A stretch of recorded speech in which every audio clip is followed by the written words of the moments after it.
So, here we are, Warchief Club 11, round 2, with a game of English versus English between Bakmogoon and Stormkeeper. So, we've got the second place in our America's Trials challenge from yesterday, facing off against one of our really solid Korean tournament, experienced tournament players, sorry. So, English for English. I think this one's going to be pretty aggressive in age 2. Wouldn't be surprised if one of them goes for Horseman Bowman and the other one goes for Spearman Bowman, and we see a bit of a tussle. But being English, both these guys are probably going to want to also beeline age 3, so anything can really happen here. You can even see Man-at-Arms rushing. Because English, the only civ with access to Man-at-Arms in age 1, so they're the only civ with access to a heavy melee unit of any sort this early on.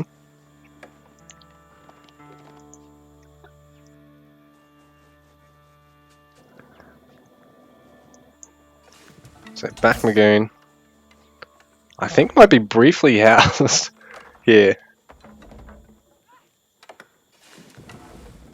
Yeah, Bakmogoon's going to get housed slightly. Trying to go for such an early mill, but I do like this because he's got a safe hunt on this map. He's going to go for a mill on the hunt rather than going for it right next to the town center or going for it on the berries, which is very smart because it means he can actually delay going for the U-Butte farms transition, and he can actually sneak in an earlier age 3 because I think the hunt is going to be just as good as the farms or as perfectly placed herdables, which is pretty hard to actually do. Like when they're over here, you've actually got to walk all the way back to the gate of the town center. So right on the edge of that box is the worst. Having it right up here, or if you can actually get the sheep right on the edge of the gate, is more efficient because it means there's no drop-off time. It's like having a deer right at the edge. So Bakmogoon is going to go for some farms. Anyway, Stormkeeper, gonna skip the farms build for now. Wants to just go for that early age 2, which I do like. I do think getting a slight bowman count advantage is really nice in the early game because it means you can actually push your opponent off, even like a fairly safe hunt like this, even one where Bakmogoon is doing a wonderful job at keeping the deer safe and keeping in mind the closest spots to actually fit his farms. Like his next farm is probably going to be this one here, because there'll be the 3 safest spots right under the town center edge, whereas further out he doesn't have coverage of the town center fire. Multiple scouts here for Stormkeeper, which not a bad idea, but he's rallying wolves, which he really doesn't need to bother with. It's really only versus Rus that you actually should care at all about wolves. But yeah, fast, age 2 for him. Bakmogoon might even go up to a 3rd or 4th farm before aging. Though he does have the gold to age up here, so it means he can actually look at fitting. Oh, he's already done it. Already gone for wheelbarrow. Already got his wheelbarrow. So 1.29 movement speed versus 1.12 for the Villages of Stormkeeper. Probably not all that significant for Stormkeeper, considering he's not going for a mill anyway this early on. He wants to cram out at fast age 2, but in saying that, Bakmogoon's got more villages on the building anyway, so Stormkeeper in the meanwhile is gathering quite a bit more gold and wood behind this, so he can actually look at taking some ecotechs himself, or look at throwing down a faster 2nd range or barracks or a stables to complement the council hall. I mean, personally, I think stables range is probably the way to go, but Rack's range is actually more cost effective. It just means you don't get as good ground coverage. Like obviously the horsemen mean you get to be the aggressor, whereas spears mean it's harder to be the aggressor early on because You're constantly having to pull back and actually defend shit.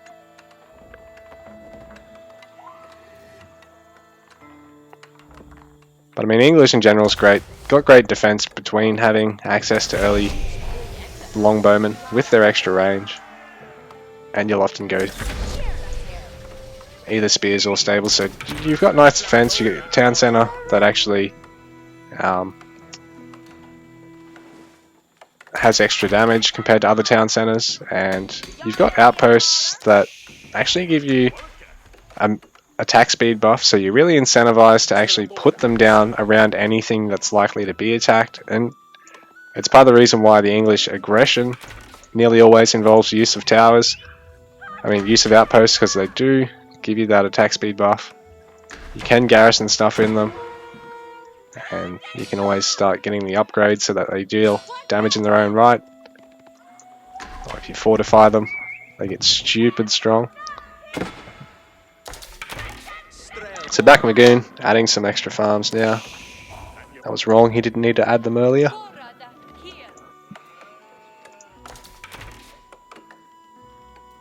So Stormkeeper. No bowman in production at the moment, I don't think. No. So Bakmogoon's actually managed to mount a much better count, because Stormkeeper's trying to go for a second town center. And I mean, he's got the wood to actually throw down another production facility or take some ecotechs, throw down a mill already.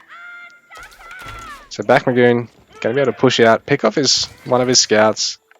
Now he's giving him the bit of the tell. But he's on the way. So Stormkeeper's actually going to wall himself in.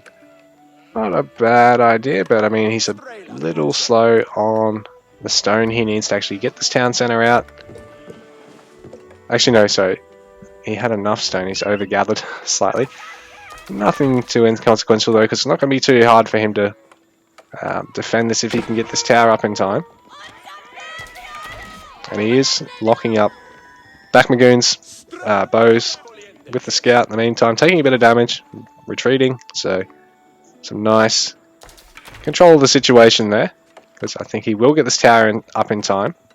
I only had one building it, but really I guess if he gets another outpost here, he can defend this with ease. Doesn't have a lot of longbowmen though, so he's been cutting things fine with his wood eco. Now he's housed.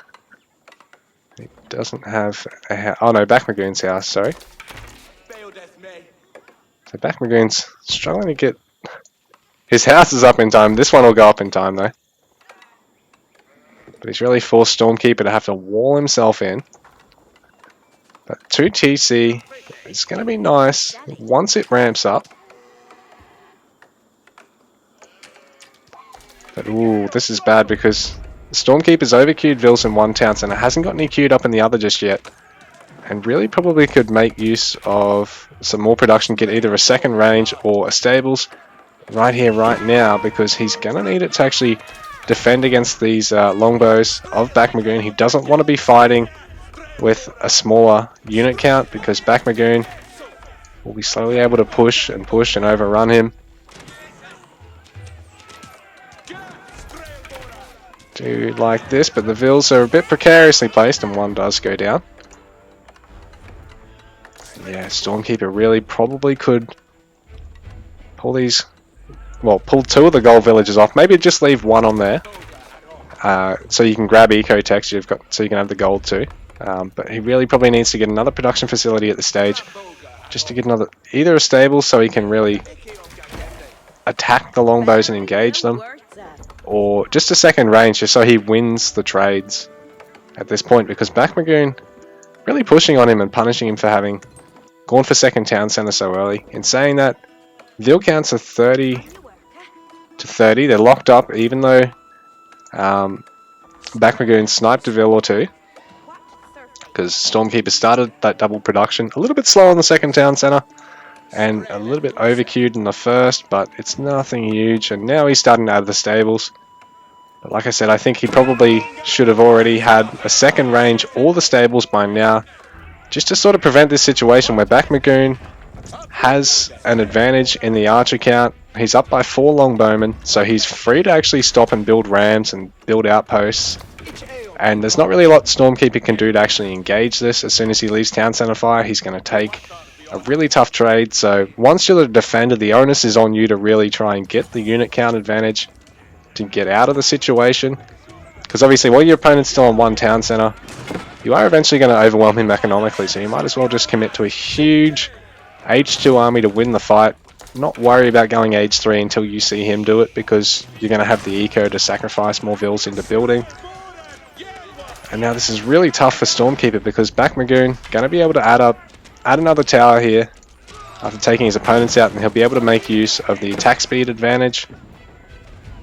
And he snipes a couple of vills in the back there, which is really rough for Stormkeeper, because that eco advantage is now nullified against the 35 vills to 33. So Bakmogoon managing to keep up on vill count, even though he's only on 1 TC, because of this pressure he's applying, forcing Stormkeeper to even garrison some more vills. And eventually this ram is going to take the council hall unless Stormkeeper can stop to attack it. And the meanwhile, he needs to focus on a longbowman ball. He's got 12 of his own, and now Bakmogoon's down to 11. So now he's got the advantage, particularly since he's got the attack speed buff. It's a nice micro here from Bakmogoon.